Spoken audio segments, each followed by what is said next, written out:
బయటికి రాకుండా తాళగట్టిన రోజులు, ఒక పోరాటం చేస్తే దొంగ కేసులు పెట్టిన రోజులు.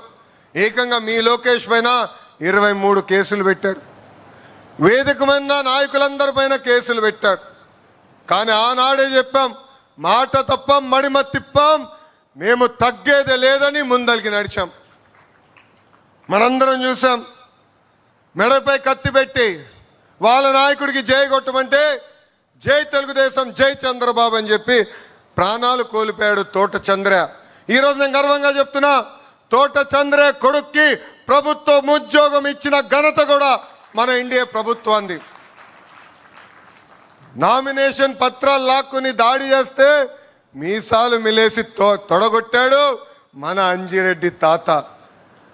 అంతేకాదు, ఏకంగా వైకాపా రౌడీల దాడిలో రక్తం కారుతున్న చివరి ఓటు పడే వరకు ఓటింగ్ బూత్లో నిలబడారు మన మంజుల గారు. వైసీపీ గూండాలు ఏకంగా వచ్చి కంటి చూపు పోయే విధంగా పొడిచినా ఎత్తిన పసుపు జెండా దించకుండా నిలబడింది మన చెన్నుపాటి గాంధీ. ఇలాంటి నాయకుల్ని మనందరం స్ఫూర్తిగా తీసుకుని తెలుగుదేశం పార్టీని ముందరికి నడిపించాల్సిన బాధ్యత ఉంది. కేసుల కోసం భయపడం, ఏనాడు వెనక తిరిగి మనం చూడలేదు. వేదికమైన అనేక నాయకుల్ని అరెస్ట్ చేశారు. మన అచ్చన్న గారు కానివ్వండి, కొల్లు రవి గారు కానివ్వండి, ఇట్లా అనేక మందిని అరెస్ట్ చేసి జైలుకు పంపించిన మనం ఎప్పుడూ వెనక్కి తగ్గలేదు. అందుకే వై నాట్ 175 అంటే చివరికి టీమ్ 11 మిగిలే పరిస్థితి ప్రజలే ఇచ్చారు.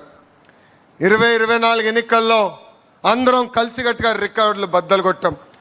భారతదేశ చరిత్రలో ఎప్పుడు జరిగిన విధంగా 94% స్థానాలు మనం కైవసం చేసుకున్నాం.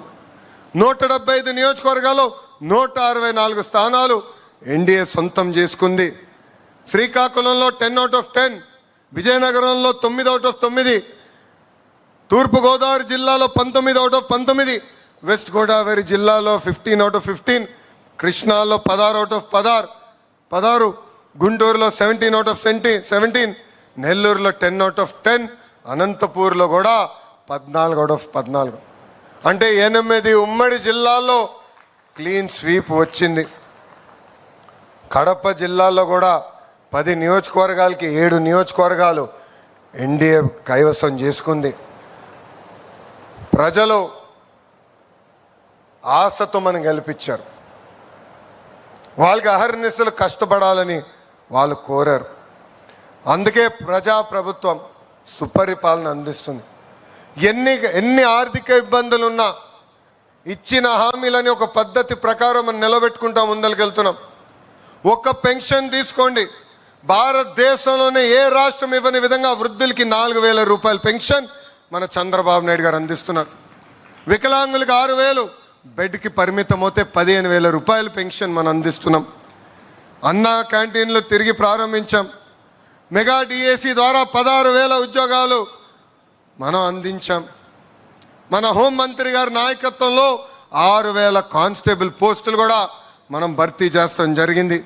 ఏకంగా జాబ్ క్యాలెండర్ ద్వారా 10,000 పోస్టులకి కూడా మనం నోటిఫికేషన్ విడుదల చేశాం. మా చేనేత సోదరులకి అండగా నిలబడడానికి హ్యాండ్లూమ్ ఉంటే 200 యూనిట్లు, ఇంట్లో పవర్ లూమ్ ఉంటే 500 యూనిట్లు ఉచిత కరెంటు కూడా మన ప్రభుత్వం అమలు చేసింది.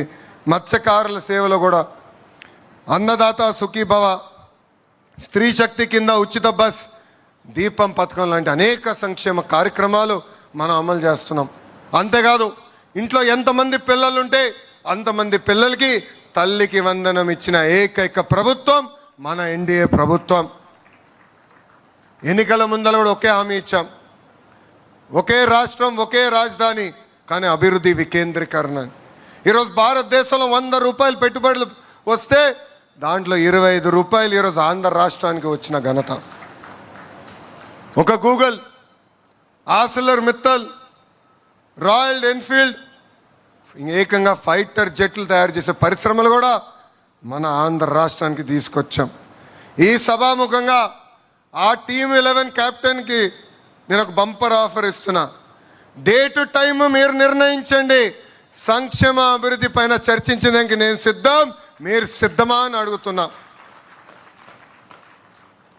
అభివృద్ధి సంక్షేమం హడావిడిలో పడిపోయి గత పాలకులు చేసిన విషయాలు మనం మర్చిపోతున్నాం. మనందరం చూసాం బలహీన వర్గాలపైన వాళ్ళు ఎట్లా దాడి చేశారు. ఎంతోమంది బీసీ, ఎస్సీ, ఎస్టీ, మైనారిటీ సోదరుల్ని వాళ్ళు చంపేశారు.